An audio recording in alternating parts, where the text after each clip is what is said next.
Bismillahirrahmanirrahim. Kita lanjutkan materi kita tentang nahwu shorof, yang mana pada pembahasan kali ini judulnya adalah fi'il. Judul besarnya fi'il, al-fi'lu.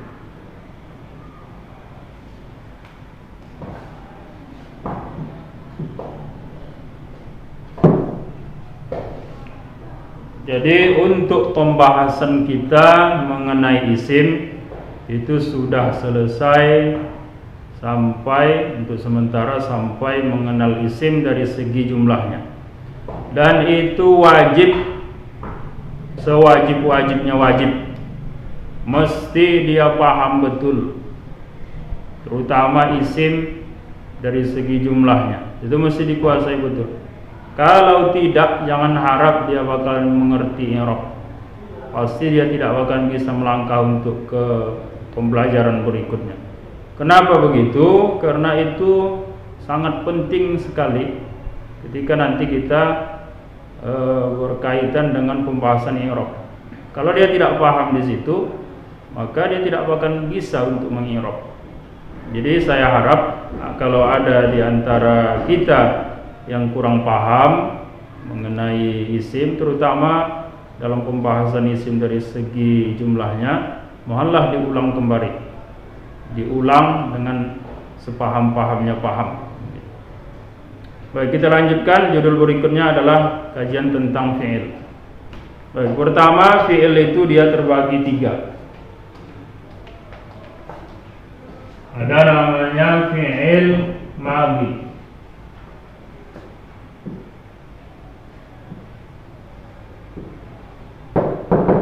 Fi'il madhi.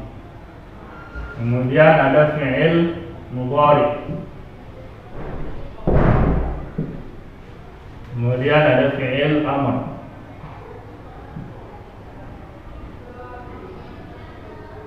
Fi'il amr. Jadi ada fi'il madhi, ada mudhari, ada amr. Jadi fi'il itu dia terbagi tiga. Dan kita lihat artinya satu persatu.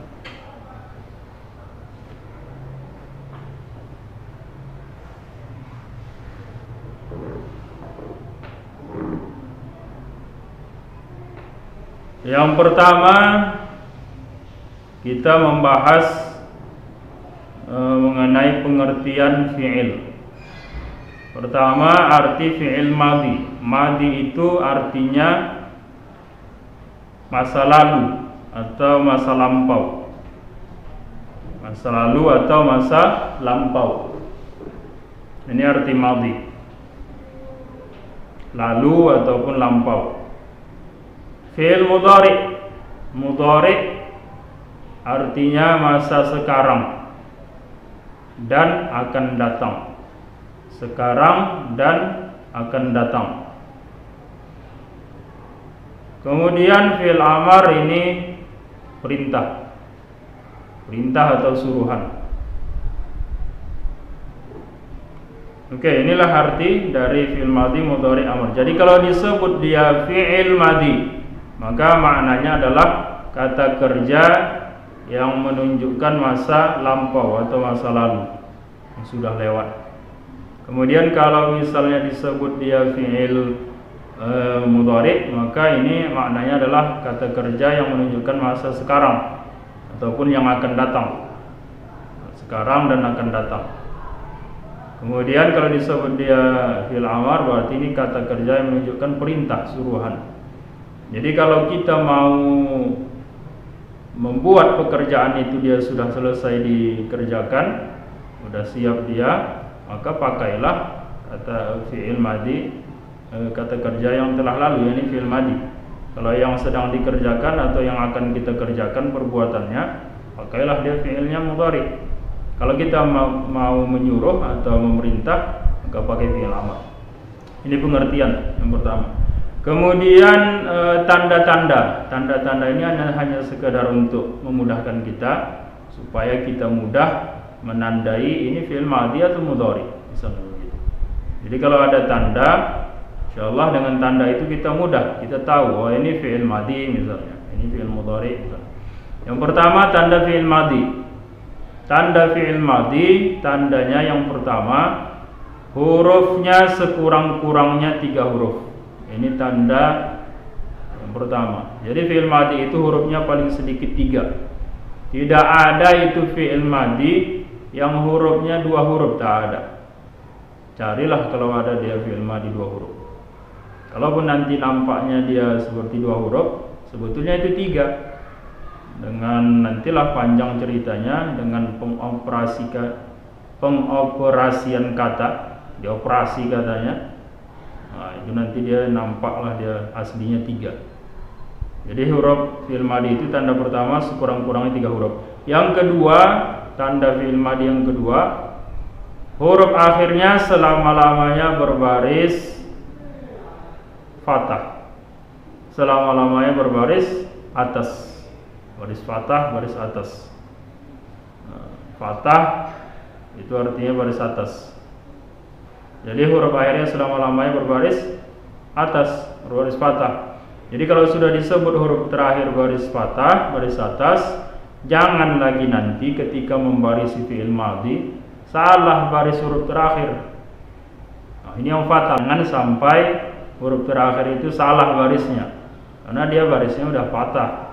Kalau huruf yang kedua misalnya ain fi'ilnya yang salah, ini bisalah dimaklumi karena barisnya tak tetap. Oke, ini tanda. Kemudian berikutnya untuk fi'il madhi, tanda fi'il mudhari. Tanda fi'il mudhari. Yang pertama,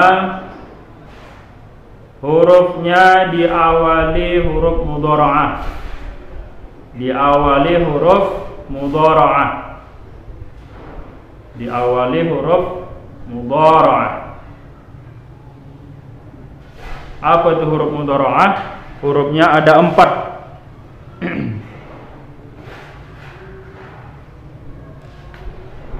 Hurufnya ada 4. Alif, nun, ya, ta. Alif, nun, ya, ta. Inilah dia huruf mudhara'ah. Huruf mudhari. Jadi kalau disebutkan nanti, coba sebutkan huruf mudhara'ah. Ini lihat, alif, nun, ya, ta. Ada 4 huruf mudhara'ah. Dah? Jadi fi'il mudhari pasti dia diawali salah satu dari 4 huruf ini. Bisa jadi diawali alif atau nun atau ya ataupun ta. Pasti diawali dari salah satu 4 huruf mudhari atau huruf mudhara'ah. Huruf mudhara'ah kalau mau kita lebih mudah mengingatnya supaya tak mudah lupa gitu, maka bisa disingkat dengan singkatan anaitu. Singkatannya anaitu. Atau kadang ada juga yang menyingkatnya dengan Anita. Terserahlah mau Anaitu atau Anita, terserah. Yang penting kita ingat hurufnya ada 4. Alif, nun, ya, ta. Singkatan itu supaya kita tidak mudah lupa. Boleh disingkat dengan singkatan yang kita bisa mengingatnya supaya tidak mudah lupa. Ini yang pertama, tanda untuk fi'il mudhari. Berikutnya tanda yang kedua, huruf akhirnya selama-lamanya berbaris dhammah. Huruf akhirnya selama-lamanya berbaris dhammah. Kalau disebut huruf terakhir baris dhammah selama-lamanya, maka jangan lagi salah membarisi huruf yang terakhir. Kalau huruf yang lainnya salah, ain fi'ilnya salah misalnya, huruf kedua dari belakang misalnya, salah dia, ini masih bisa diberikan maaf karena barisnya tak tetap. Kalau dia huruf terakhir salah, ini yang fatal kalau salah, karena huruf terakhir barisnya selama-lamanya baris dhammah. Baik, itu untuk mudhari. Selanjutnya untuk tanda fi'il amr. Yang pertama tandanya fi'il amr diawali huruf alif. Jadi kalau fi'il amr itu biasanya diawali huruf alif. Alif atau hamzah.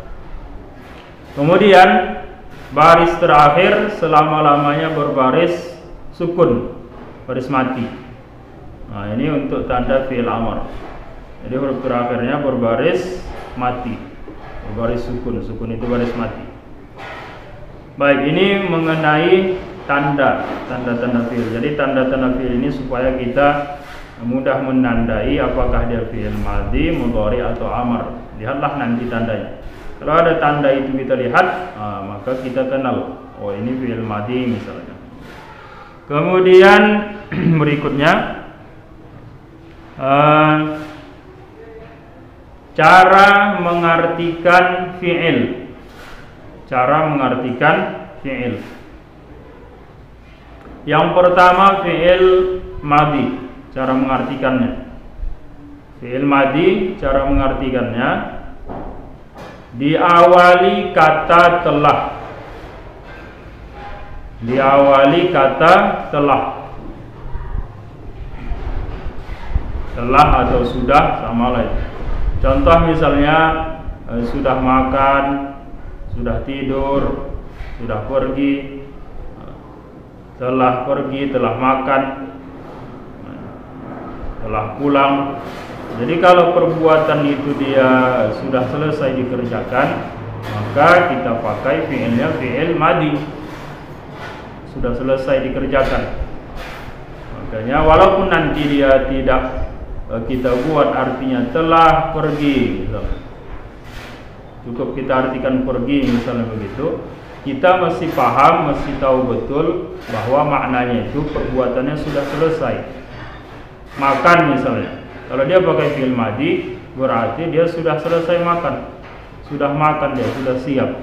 Kenapa? Karena dia pakai fi'il madhi. Jadi kita mesti paham betul bahwa fi'il madhi itu pekerjaan yang sudah selesai dikerjakan, sudah siap. Maka pakailah fi'il madhi.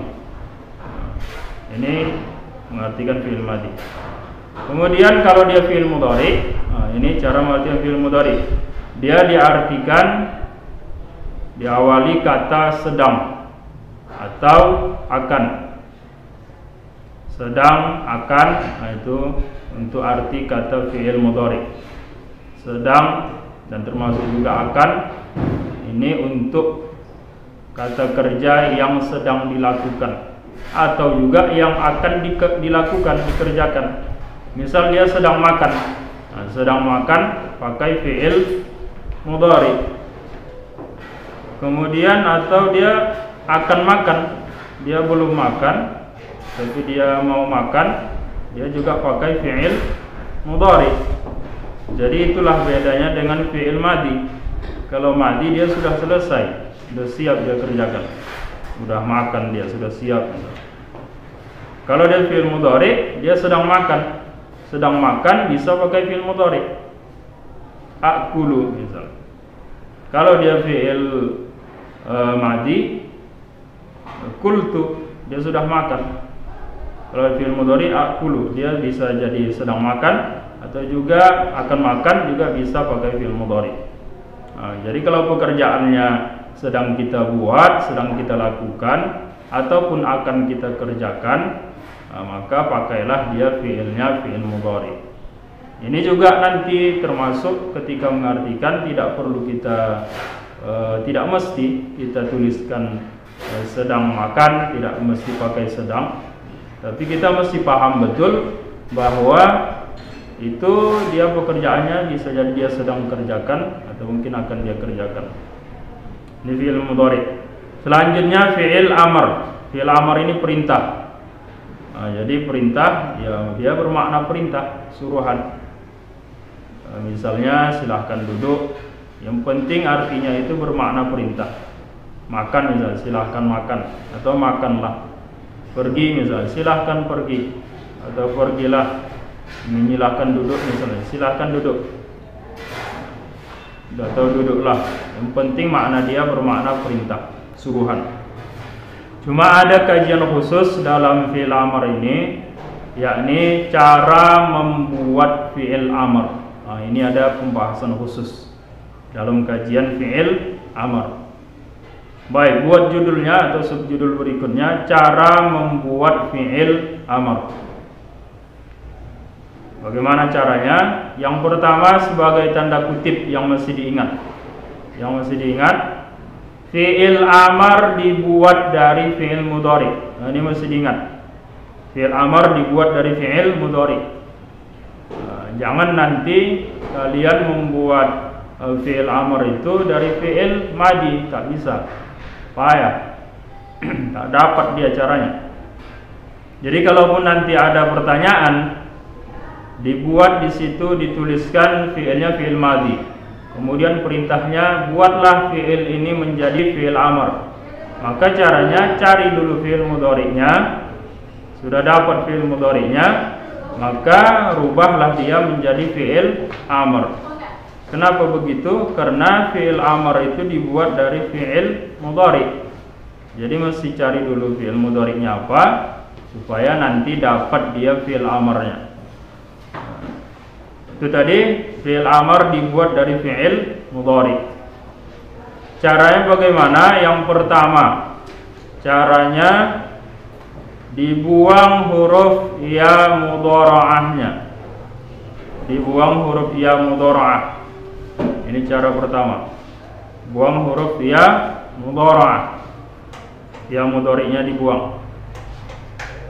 Kemudian langkah kedua, huruf terakhir dibaris matikan, dibaris sukunkan, baris mati. Huruf terakhir dibaris matikan. Sudah? Jika tidak bisa dibaca, maka ditambah huruf alif di depannya atau huruf hamzah. Kalau tak bisa dibaca, itu mesti diingat, jangan asal ditambah saja. Mesti dilihat dulu bisa dibaca atau tidak. Kalau tak bisa dibaca, baru ditambah alif. Kalau bisa dibaca, tak perlu ditambah alif. Jadi kalau tak bisa dibaca, baru ditambahkan alif. Karena ditambah alif, kalau ditambah alif dia, maka ada cara berikutnya, cara membarisi alif pada fi'il amar. Ini tugas berikutnya. Buat judul berikutnya, cara membarisi alif pada fi'il amar, alif atau hamzah. Cara membarisinya, yang pertama caranya dilihat kepada baris ain fi'ilnya. Dilihat kepada baris ain fi'ilnya. Jadi untuk membarisi alif atau hamzah itu, lihat kepada baris ain fi'il. Cari mana ain fi'ilnya. Kemudian lihat baris ain fi'ilnya baris apa. Bagaimana caranya? Caranya jika ain fi'ilnya berbaris dhammah atau berbaris depan, maka alifnya dibaris dhammahkan. Jadi kalau ain fi'ilnya baris dhammah, maka alifnya baris dhammah. Yang pertama. Cara yang kedua selanjutnya, jika ain fi'ilnya berbaris kasrah ataupun berbaris fathah, kalau ain fi'ilnya kasrah ataupun fathah, dua baris ini, maka alifnya dibaris kasrahkan. Jadi alif pada fi'il amar itu cuma dua. Kalau tidak dia kasrah, maka dia dhammah. Kalau tak dhammah, kasrah. Jarang dia itu berbaris fathah alifnya atau hamzahnya, jarang. Jadi pada fi'il amar itu barisnya dua. Kalau dia tak dhammah, kasrah. Kalau dia ain fi'ilnya dhammah, maka alifnya dhammah. Kalau ain fi'ilnya fathah ataupun kasrah, maka ain fi'ilnya kasrah. Kalau ain fi'ilnya kasrah ataupun fathah, maka alifnya dibaris kasrahkan. Kasrah. Baik, kita lihat contoh.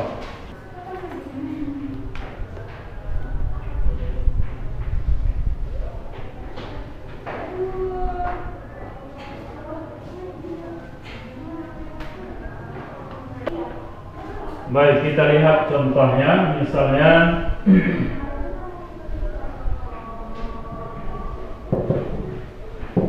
kataba, daraba, kemudian kemudian zahaba. Oke. Kataba fi'il mudhari'nya yaktubu. Daraba fi'il mudhari'nya yadribu. Zahaba fi'il mudhari'nya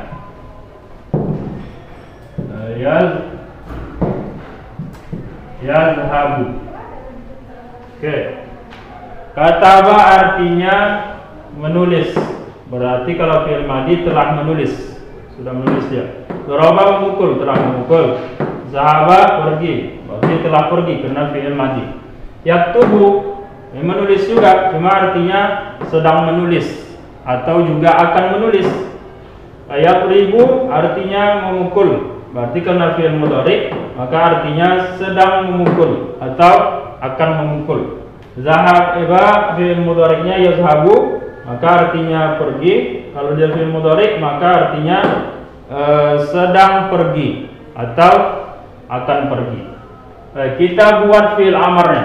Fi'il amarnya kita tulis yaktubu, yadribu. Kemudian yazhabu. Ini kita tulis fi'il mudhari karena fi'il amar itu dibuat dari fi'il mudhari.